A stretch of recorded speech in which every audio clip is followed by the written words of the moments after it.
मुसलमाना दी तक के मुसलमानी मेरी तबा सलीम हफकानी हो गई।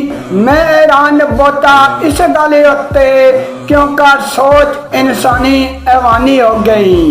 मुसलमान दी किथे तहजीबी अपनी घट वध कितनी बेईमानी हो गई। खतरनाक रोश मगरब वालियां दी मुसलमानी अजीब कहानी हो गई। विसियार ते ब्लू प्रिंट फिल्मा जिंदगानी मुकम्मल नफसानी हो गई।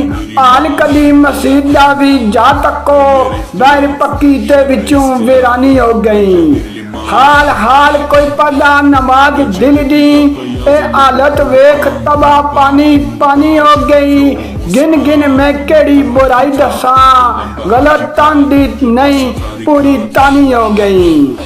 औरत सिरों नंगी फिरे विच शहरा गोया खत्म सारी खानदानी हो गई। शुरू कबल इस्लाम दा दौर होया हालत ओ कुछ फिर पुरानी हो गई। अनफी देर क़यामत नो शायद केड़ी जद के ज़ाहिर भी आरे निशानी हो गई। अनफी देर क़यामत नो शायद केड़ी जद के ज़ाहिर भी आरे निशानी हो गई।